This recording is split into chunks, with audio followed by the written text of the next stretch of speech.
Bien-aimés dans le Seigneur, vous qui me suivez sur lesavertis.net, sur notre chaîne YouTube Les Avertis, que le Seigneur vous bénisse abondamment pour votre fidélité et surtout pour vos prières, hein, puisque nous sommes en train réellement de traverser des moments très critiques par rapport même au temps, puisque même l'emploi du temps par rapport à ce que le Seigneur nous donne pour vous parler, ça devient un peu trop serré, mais nous demandons à ce que le Seigneur lui-même, qui est le maître des temps, puisse réellement nous donner encore la force, n'est-ce pas, de travailler même d'arrache-pied, même la nuit, pour vous donner des messages réellement pour construire, n'est-ce pas, vos vies spirituelles.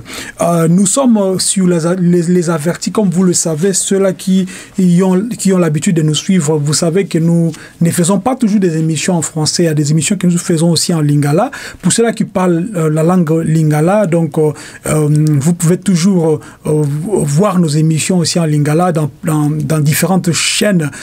Tapez seulement les avertis ou tapez nos noms pour vraiment trouver donc les liens ou carrément aller sur notre site internet lesavertis.net pour avoir, n'est-ce pas, toutes les informations par rapport à ce que nous sommes en train, n'est-ce pas, de faire. Que le Seigneur te bénisse, toi qui vas suivre cette vidéo. J'espère que tu seras réellement béni, et car ce n'est pas un hasard, puisque je sais qu'il y a 1 milliard de vidéos là dehors sur YouTube, sur d'autres portals, mais tu as quand même choisi, n'est-ce pas, cette adresse. Peut-être que tu es déjà abonné sur notre chaîne, peut-être aussi tu n'es pas encore abonné. Si tu n'es pas encore abonné, je te prierai réellement de le faire pour ne pas rater des émissions que nous sommes en train, n'est-ce pas, de faire pour vous et surtout pour la gloire de notre Seigneur Yeshua. Comme vous les avez déjà vu, nous avons le thème d'aujourd'hui. Nous voulons parler réellement de disciples. Vous savez, souvent, nous venons avec des messages pour vous avertir, n'est-ce pas? Pour vous avertir par rapport aux faux docteurs, faux prophètes, faux pasteurs. Et souvent, vous aimez, hein, n'est-ce pas, à bien suivre donc de tels messages. Mais des fois aussi, nous devrions revenir vers vous pour, n'est-ce pas, vous donner aussi des messages qui vous concernent. Toi qui me suis, si tu es un enfant de Dieu, ces messages te concernent.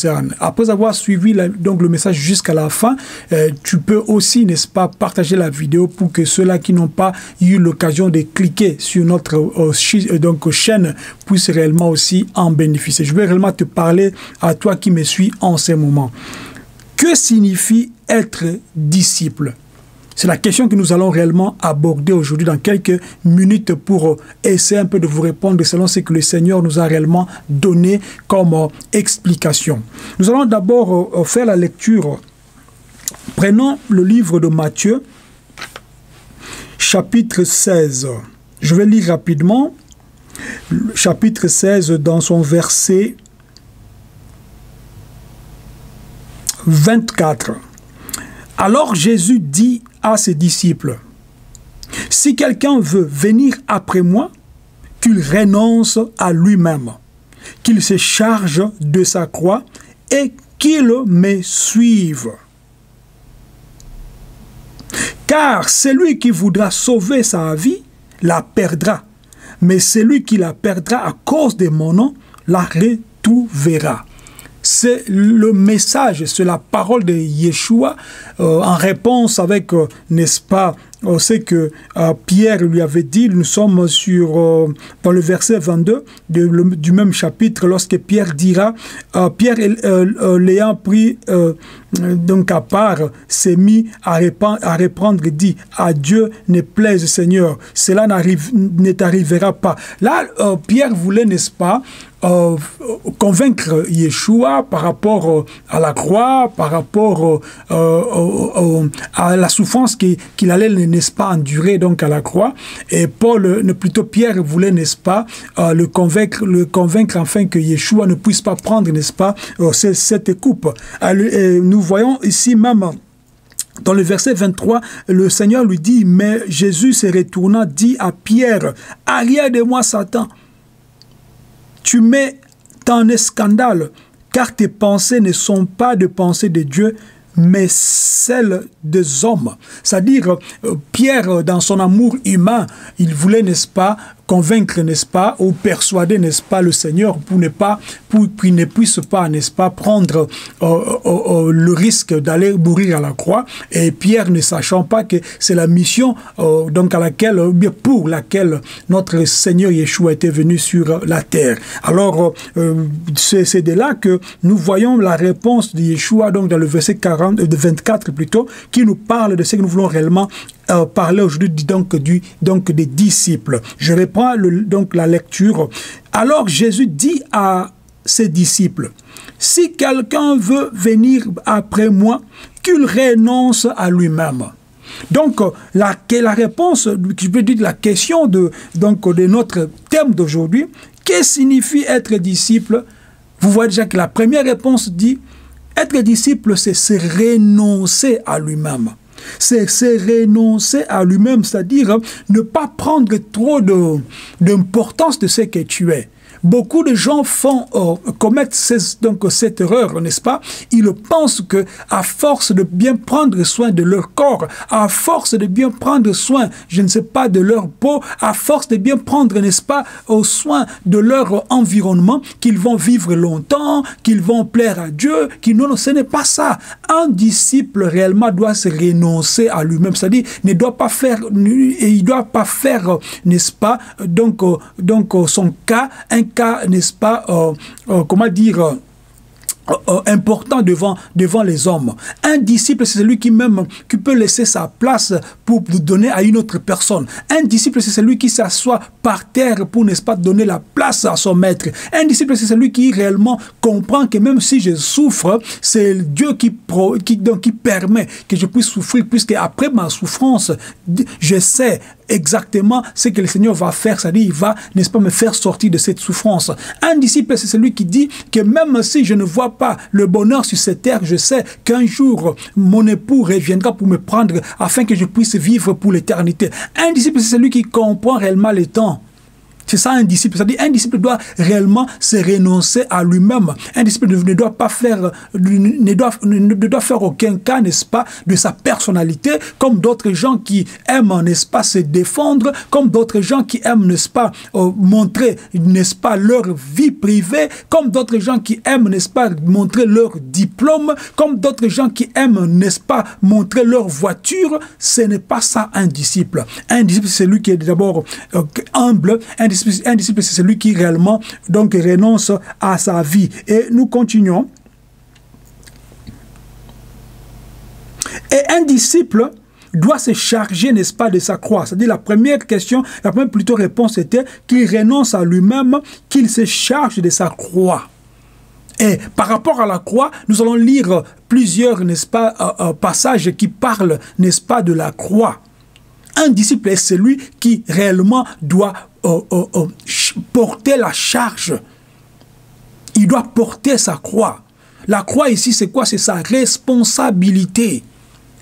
Un disciple ne pleurniche pas, un disciple ne pleure pas, un disciple ne se plaint pas. Un disciple, c'est celui qui réellement comprend que même lorsque je traverse de temps difficiles, le Seigneur Yeshua est avec moi. C'est ça un disciple. Puisqu'un disciple doit réellement croire à ce que le Seigneur lui avait dit, que je ne vous laisserai pas seul, je serai avec vous. Que le Seigneur te touche, et toi qui es en train de me suivre, pour que tu puisses réellement saisir ces messages. Ce message est réellement adressé à toi. N'envoie pas ces messages sans pour autant donc l'avoir compris. Comprends d'abord le message avant de l'envoyer. Et aussi à la fin, et qu'il me suive. Un disciple, c'est celui qui, d'abord, doit se renoncer donc à lui-même. Un disciple, c'est celui qui doit porter sa croix. Un disciple, c'est celui qui va suivre le Seigneur.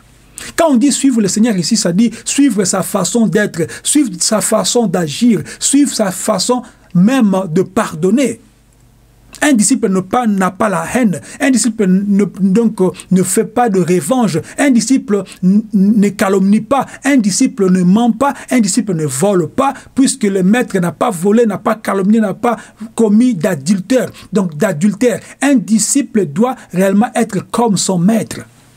C'est ça qui manque à beaucoup d'enfants de Dieu aujourd'hui.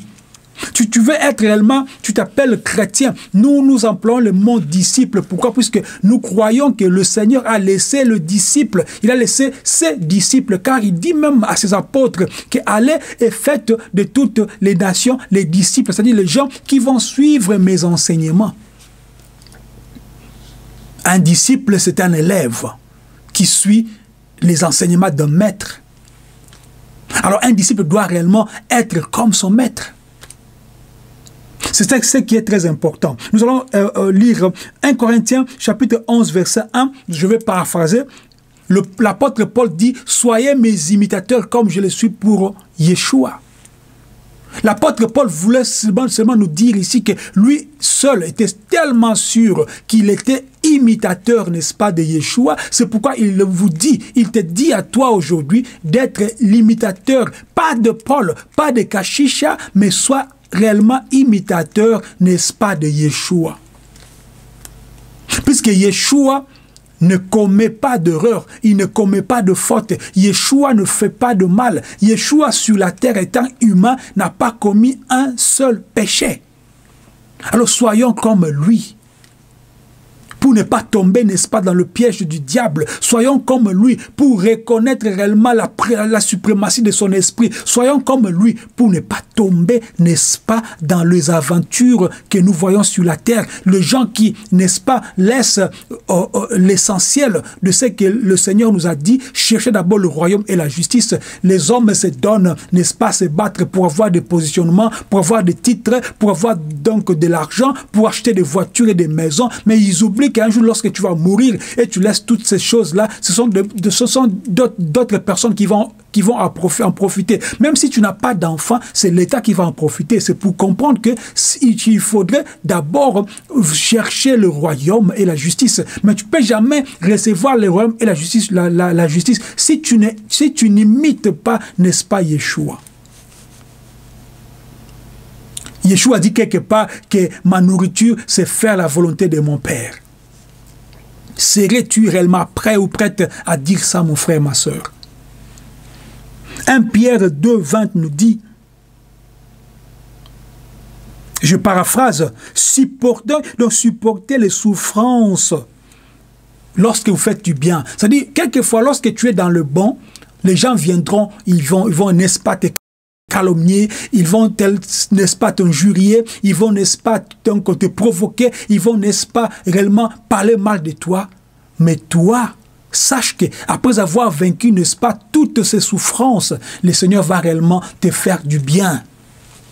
Il faut que tu acceptes, que tu supportes toutes ces souffrances, puisque lui-même a supporté des coups de fouet. Or, il n'a rien fait du mal. Il a accepté, n'est-ce pas, de mourir, prendre la place à la croix pour que tu puisses être aujourd'hui appelé disciple, enfant de Dieu. Il a supporté, n'est-ce pas, des coups, il a supporté l'humiliation. Et toi, aujourd'hui, tu n'es même pas prêt que quelqu'un puisse te critiquer. Tu n'es même pas prêt qu'une personne puisse parler mal de toi. Tu n'es même pas prêt que lorsque tu fais une vidéo, une personne, n'est-ce pas, te critique. Non, non, non, non. Tu dois accepter des critiques. Tu dois accepter qu'une personne te corrige. Même si tu penses que tu es dans la raison, il ne faudrait pas que tu puisses t'énerver. Il faut que tu sois réellement quelqu'un qui supporte. Donc, un disciple doit aussi supporter. Jean 14, 15 nous dit, si vous m'aimez, gardez mes commandements. Un disciple doit garder les commandements du Seigneur. Quels sont les commandements du Seigneur? J'en prends deux. Aimer Dieu et aimer son prochain. Un disciple qui aime Dieu et qui haït son prochain, c'est un menteur. Un disciple qui n'aime pas Dieu et aimer son prochain, c'est aussi un menteur. Comme vous voyez aujourd'hui des stars de films qui, n'est-ce pas, prennent des enfants dans des pays reculés pour les donner, n'est-ce pas, du pain, tout cela, mais dans leur chambre, ils ont des loges qui sont en train, n'est-ce pas, d'admirer ou bien donc de prier le diable. Mais ils font des œuvres en pensant que lorsqu'ils vont faire ces œuvres, ils vont, n'est-ce pas, voir Dieu, ou bien ils vont, je sais pas, hériter le royaume des cieux. Ce n'est pas ça. Un disciple, c'est celui qui garde les commandements du maître. C'est ça un disciple.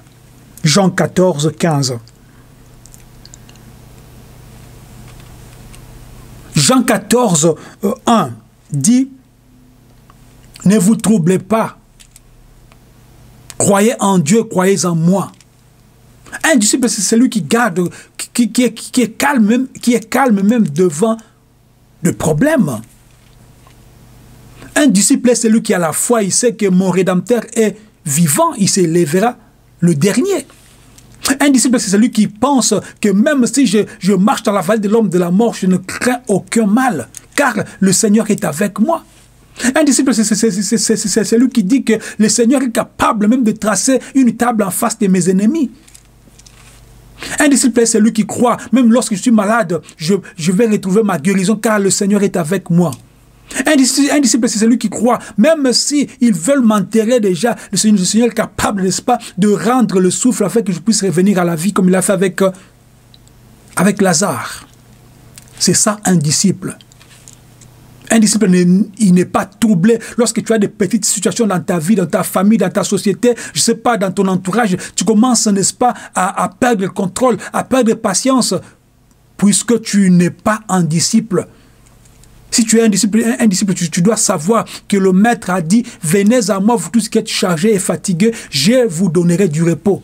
Or, lorsque toi tu es disciple, ça dit tu demeures, n'est-ce pas, sous l'ombre du Tout-Puissant.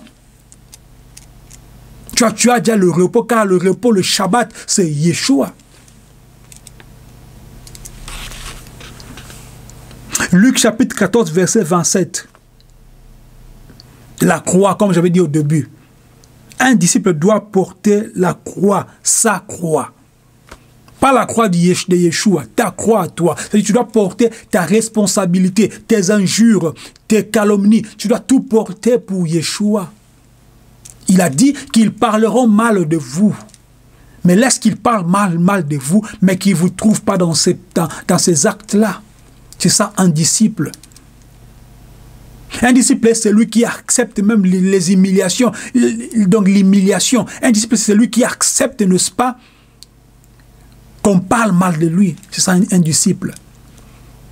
Tu dois accepter, n'est-ce pas, que les gens, comment dirais-je, te traitent comme un voleur, or tu n'es pas voleur. Que les gens te traitent comme un menteur, or tu n'es pas un menteur. Que les gens te traitent comme un hautain, or que tu n'es pas un hautain. Que les gens te traitent comme ils veulent. Mais toi, tu es l'image de Dieu et en toi habite la puissance du Saint-Esprit. C'est ça, un disciple.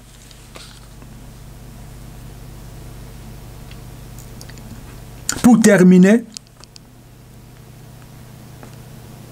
je reprends ce que j'avais lu au début, le verset clé de ce message. Matthieu, chapitre 16, verset 24. Tu dois apprendre, n'est-ce pas, à renoncer. Puisqu'à force de vouloir tout avoir, on te dira que tu deviens égoïste. Or, un égoïste ne peut pas être un disciple. Un disciple, c'est celui qui même, lorsqu'il manque, il a seulement 1 euro. Donc, un euro, il donne ça. Puisqu'il sait que, bon, le Seigneur pourvoira quand même, bien que je n'ai plus rien. Donc la foi d'un disciple est plus grande, est plus puissante que la foi de quelqu'un qui n'est pas disciple. En fait, une foi illimitée, que tu sais que le Seigneur est avec toi. Donc pour conclure, un disciple donc reçoit l'enseignement du Maître. Seulement l'enseignement du Maître, pas l'enseignement de gourou ou d'un pasteur ou de prophète ou d'un frère, mais l'enseignement du Maître. Quelqu'un peut plutôt te donner un message, mais l'esprit qui est en toi va développer le message pour qu'il te donne réellement le vrai enseignement. Un disciple doit suivre l'exemple du Maître. Deuxième point, l'exemple du Maître, c'est-à-dire le Maître s'est humilié, tu dois aussi être humilié, tu dois aussi t'humilier, n'est-ce pas? T'humilier, n'est-ce pas? Tu ne dois pas penser que tu es plus spécial que d'autres. Et aussi, troisième point, un disciple doit réellement demeurer dans la doctrine du Maître. Que les gens ne viennent pas te donner d'autres doctrines qui ne sont pas de Dieu. Est-ce que tu as une question par rapport à ce thème? Les numéros sont là et nos adresses sont là. Écrivez-nous, posez vos questions et nous ne manquerons pas, par la grâce de Dieu, de revenir vers vous pour vous donner des réponses par rapport à ce que le Seigneur nous enseigne aussi. Soyez dans la paix du Seigneur. Shalom.